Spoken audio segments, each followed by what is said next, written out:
This is Steve Wilson and the X-Crafts E-Jets video tutorial series. In this final video of the series, we're going to go ahead and cover the concepts involved in intercepting an ILS approach. So with that, let's go ahead and get in the cockpit and see how things are progressing.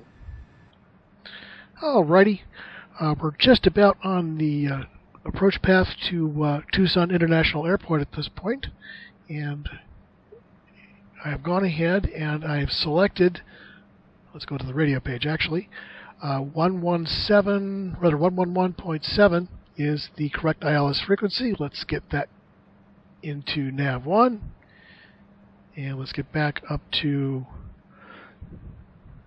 the forward view. Alright, we are currently in FMS mode here. We are quite close to Tucson actually at present. Let's go ahead and look at progress.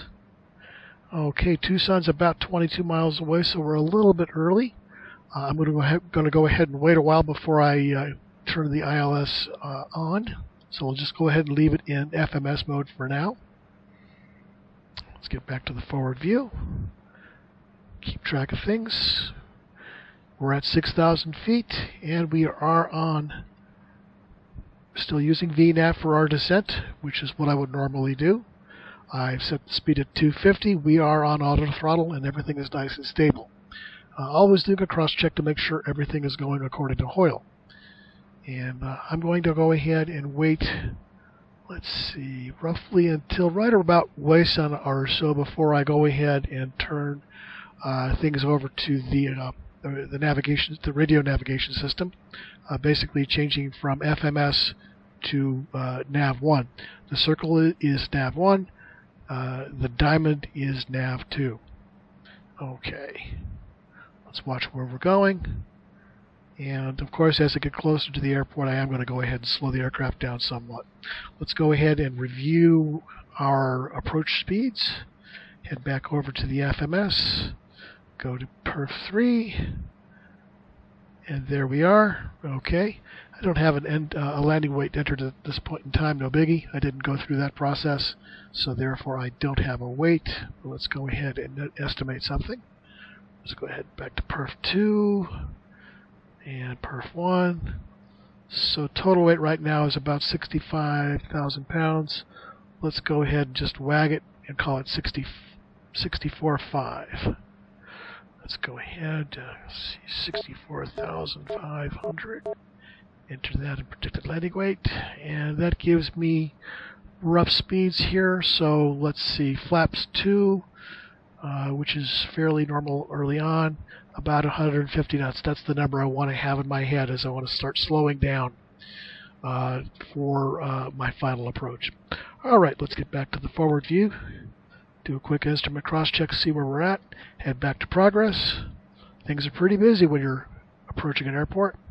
Okay, 2 miles from Wayson. That's about where I said I wanted to go ahead and turn things over to the radios for the ILS approach. So I'll just go ahead and watch that here. And go back and forth as needed. 0.7, and we just sequence over to calls. I'm going to give it to the radio, and let's see what we've got. Going to slow the aircraft down. In fact, I'm going to go ahead and go off auto throttle and just start slowing down. Dump out a little bit of spoiler, and let's change over to approach. Okay. Looks like okay. Pardon me for muttering. Okay. So far, so good.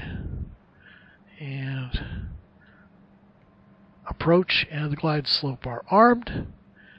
And voila, we've captured. It is really that easy.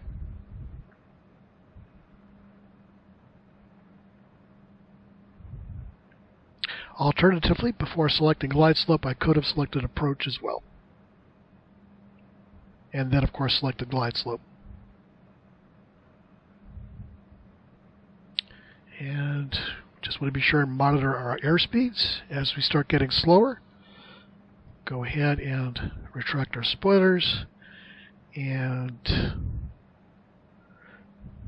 At this point in time, I'm going to go ahead and give us a little drag by deploying the gear.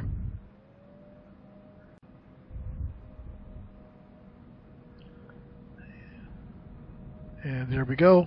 Nothing like a little drag to help slow things down.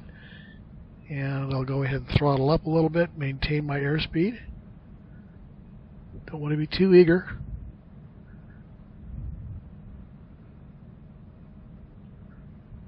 Let's go back to the forward view, see how we're doing. Looks like we're nicely lined up. And we are just a tiny bit below glide slope, which is good.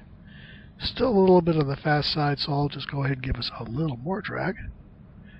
And that's what the splitters are good for. Okay, looks like this is a good time to put down the gear.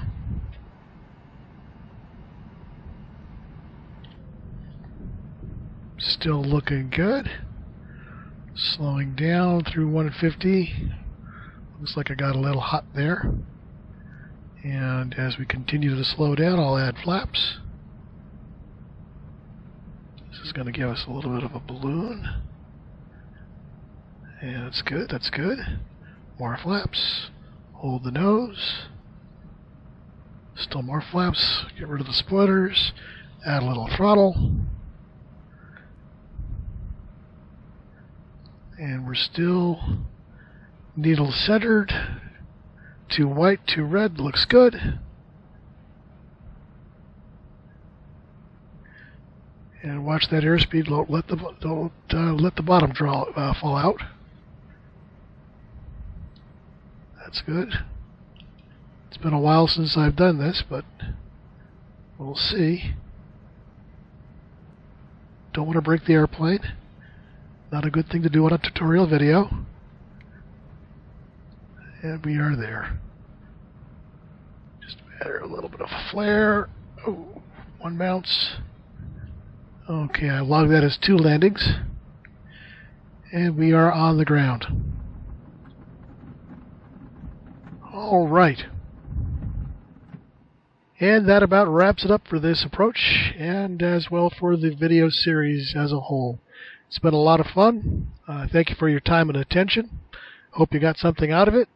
If you have any other requests or questions that follow from the videos, by all means head on over to xplane.org and be sure to ask your questions in the forum. Only too happy to help. With that, we'll go ahead and say peace out. Thank you very much and have a great day.